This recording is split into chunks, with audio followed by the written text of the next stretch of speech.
Well, I want to welcome you to the April 2021 webinar produced exclusively for the membership of the National Chimney Sweep Guild. And our subject matter today may be one that could be running through your mind. Maybe you're reading about it, maybe you're hearing about it. And what is this going to be about? It's all about scaling your business.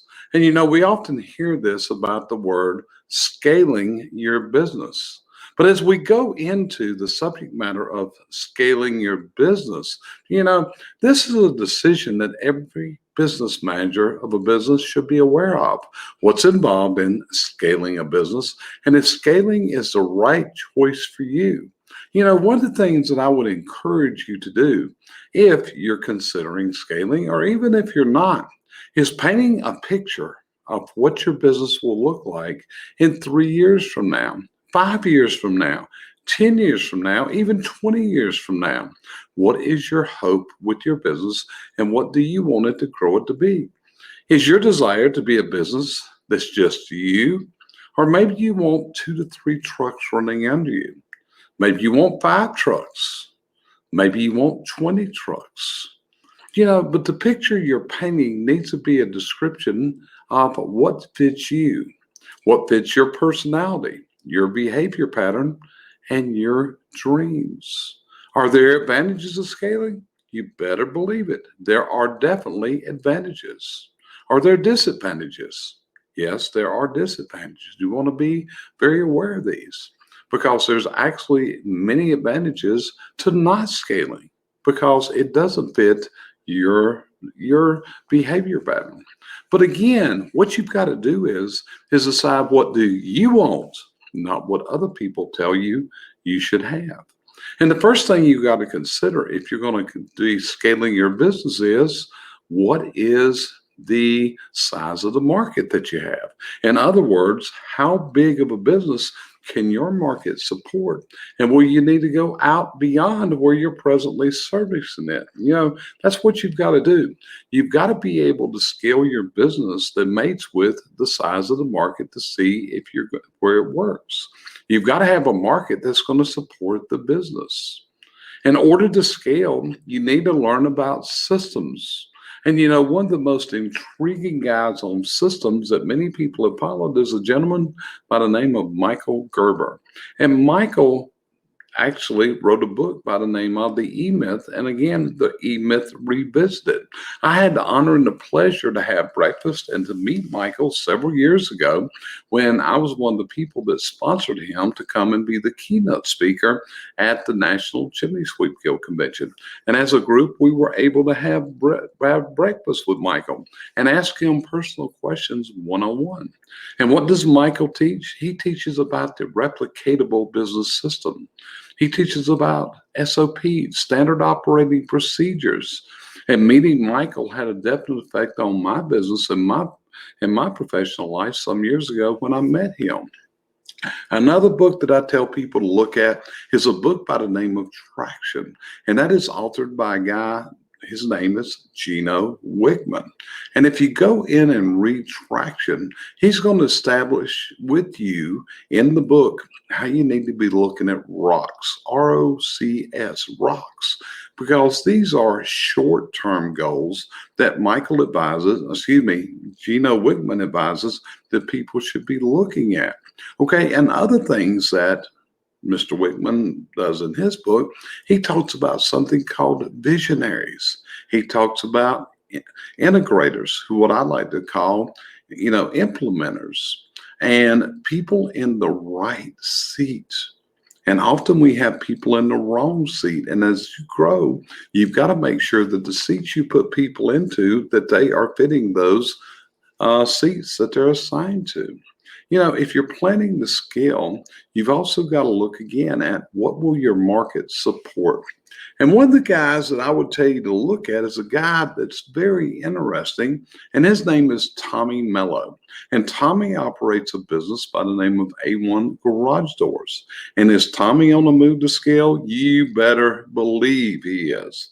And when you see what Tommy has done as far as his hiring processes, his training processes, and everything else is pretty unreal.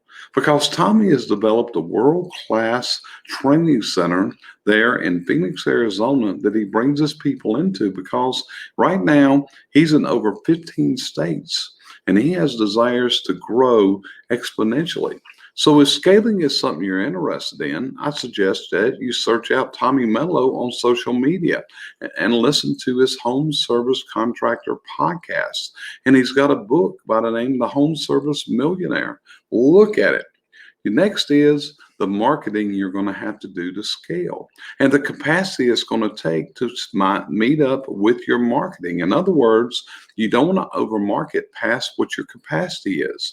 It's kind of foolish to market and then just disappoint customers because you can't get to them.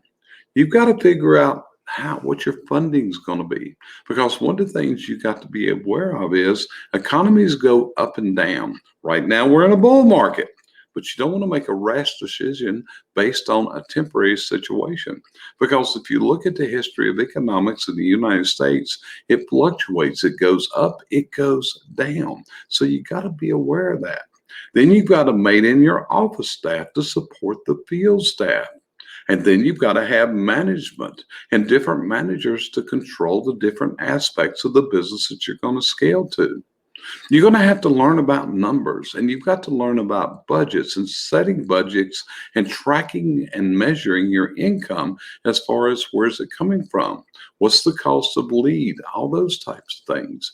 You got to track and measure your processes, your people, your business. You got to track your marketing. What's the cost of a lead procurement? Many times when people look at what's being spent today to capture a lead, it's pretty amazing the amount of money that is. Then we got to track and measure and see how many of the leads are actually be converted into actual jobs. So this is the question for you. Can your nerves take it? Can your digestive system take it? Can you deal with the failures of others who represent you? Because this often happens. And a very important part of this, if you're going to be scaling, is you've got to examine your own leadership skills. Because one of the most important things in building a culture of a company that's scaling is going to be the leadership. And then you got to decide what's going to be your position. What do you want to do in the business? Are you suited for a management level job? Are you a person that wants to sit behind a desk? Or do you really want to prefer working in the field? You see, a lot of people have scaled businesses and they decided they don't want to be that person. And what they've done is they're hiring general managers to run the operations, to do all the minutia of operating that business. You see, scaling takes a plan. It takes a well thought out plan. But the key question to ask yourself is, what will be that makes you happy? You've also got to look at what's going to be your personal return for doing this. You see, a lot of people scale because they want to build a trophy.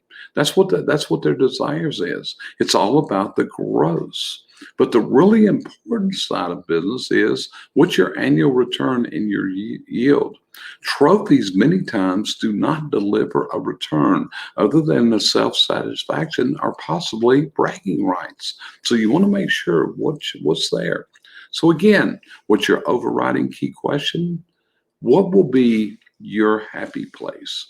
Where will you dwell in pain? Will this make you happy or will it cause you pain? In my coaching career, which spans 10 years now, I've worked with businesses of all sizes across America. I've done analysis for dozens and dozens of businesses, looking deeply, being able to see behind the curtain of the businesses. But as I work with a company, one of the things that I always tell them to do is they got to set a business plan that mates with them. It mates with their dreams and it mates with their desires in life. And a question I often ask is, as you scale and face the issues, many times I'll ask a client who's in the midst of scaling and they're facing adversity, they're facing the problems, they're coming up with new systems. So what's that question? Are you sure you want to run a big business? But it brings us back to that deciding question. What is the business model that works for you? What's the business model that makes you happy? Because you got to understand that's got to be your goal. Your goal has got to be a business where you are resting in your happy place as you look over your life, both your past and your present, and also into the future. And often we see this happen where people have actually scaled to something they're uncomfortable with. And what happens one day is they decide it's time to stop. So think clearly on this. I'm not going to tell you scaling is right or wrong. I'm not going to tell you that staying small is right or wrong. What I am going to share with you is you've got to build this model, build this team, build this business that is going to make you happy, that suits your personal behavior style, and will deliver to you the dreams you have in this world. Because we always got to remember the purpose of a business is to deliver to us the means in which we can do the things in life that we want to do. Running a business, no matter what size it is, it's hard work. And we got to remember that. So if you decide that you're going to be small or do you decide you're going to grow, it's not an instantaneous thing. Often I hear a guy by the name of Grant Cardone, and Grant is often, you'll see him on the internet and you'll see him doing webinars about 10x. In other words, 10x your business. And when you look at this, it takes a lot of work to double, to triple, to 10x. It's a tough life. So decide what's going to work for you. Set the course, develop your plan, develop what your strategy is going to be to deliver to you what you look for in life. And with that, I want to thank you for joining me today. My name's Jerry Eisenhower, and I'm with CVC Success Group. And if we can help you in any way to derive this strategy, to put together this plan, it's as simple as reaching out to us. We appreciate your time today. It's an honor. It's a privilege. It's a pleasure to be able to speak to you in this manner each and every month through this monthly offering of the National Chimney Sweep Guild as a member service to each and every one of you. Talk to you later. Plan to join me next month for another monthly webinar here from CVC Success Group, sponsored by the National Chimney Sweep Guild.